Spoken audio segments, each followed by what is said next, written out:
आज हम बात करेंगे साझेदारी की। साझेदारी जब दो या दो से अधिक व्यक्ति मिलकर के किसी काम को करने के लिए सहमत होते हैं तो उसे साझेदारी कहते हैं।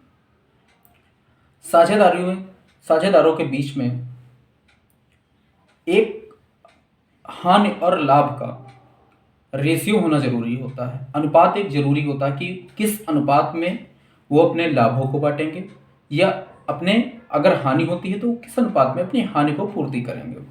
ये जरूरी होता है साझेदारी के दोनों के साझेदारी में जरूरी होता है कि एक रेशियो होना उनके बीच में जो समझौते के तौर पे हुआ हो।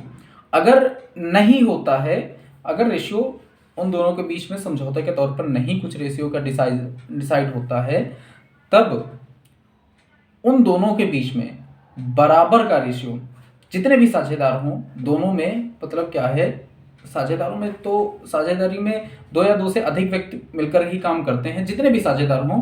फिर अगर रेशियो डिसाइड नहीं है तब वहाँ पर क्या होता है, उन दोनों के बीच में मतलब बराबर का रेशियो, अगर प्रॉफिट होता है तो वो प्रॉफिट बराबर का लेंगे, और अगर लॉस होता है उन दोनों के बीच में, अगर कोई हानि हो जाती है उन साझेदारों के बीच में, सॉरी, तो सारे साझेदार बराबर के हिस्से में जितना भी उनका रेशियो बनना होगा उसी में वो पूर्ति करेंगे।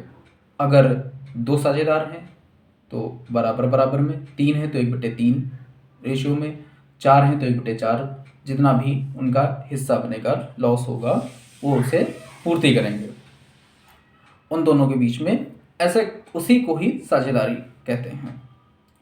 अब बात करते हैं कि साझेदारी की क्या विशेषताएं होती हैं। ठीक है, तो साझेदारों के बीच सबसे बड़ी विशेषता है कि किसी भी साझेदारी में दो या दो से अधिक व्यक्तियों का होना आवश्यक होता है। अगर दो या दो से अधिक व्यक्तियों का होना आवश्यक होता है, अगर दो नहीं है तब क्या होगा, तो एकल व्यापार है। अगर दो नहीं तो वो पार्टनरशिप नहीं कही जाएगी। इसीलिए दो या दो से व्यक्तियों का अधिक होना आवश्यक होता है। चलिए ठीक है, अब इसके बाद में दोनों, अब जितने भी साझेदार हैं साझेदारी में जो व्यापार कर रहे हैं उस व्यापार का वैध होना बहुत जरूरी है। अगर कोई हम अवैध व्यापार चलाएंगे, जो वहां की सरकार जिस व्यापार को चलाने के लिए मना करती हो वो क्या होता है, अवैध व्यापार होता है।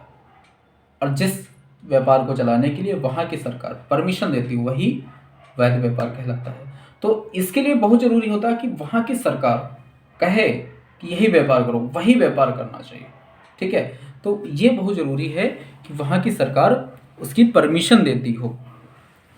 फिर उसके बाद में आता है कि यदि किसी साझेदारी में अगर हानि या लाभ होता है तो उसे आपस में समझौते के अनुसार या आपस में बराबर बांटना आवश्यक होता है। यदि अगर कोई भी बिजनेस में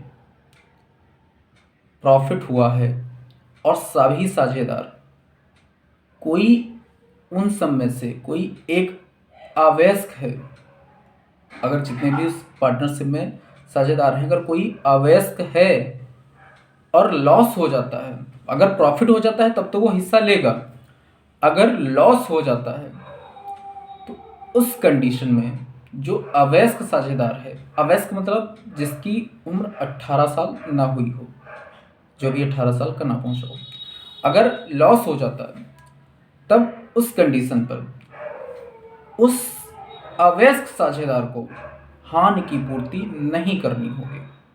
जितने वयस्क साझेदार हैं वो तो करेंगे ही करेंगे, वो अपने बिजनेस में हानि का पैसा कहीं से पूरा करे, वो अपना पूरा करके देंगे या अपने फ्यूचर में जो भी उनका हिस्सा हो उसमें कट करके। लेकिन अवयस्क साझेदार को नहीं देने की जरूरत है, उसको प्रॉफिट से मतलब है, लॉस से उसका कोई भी मतलब नहीं है, उसे मुक्त कर दिया जाएगा।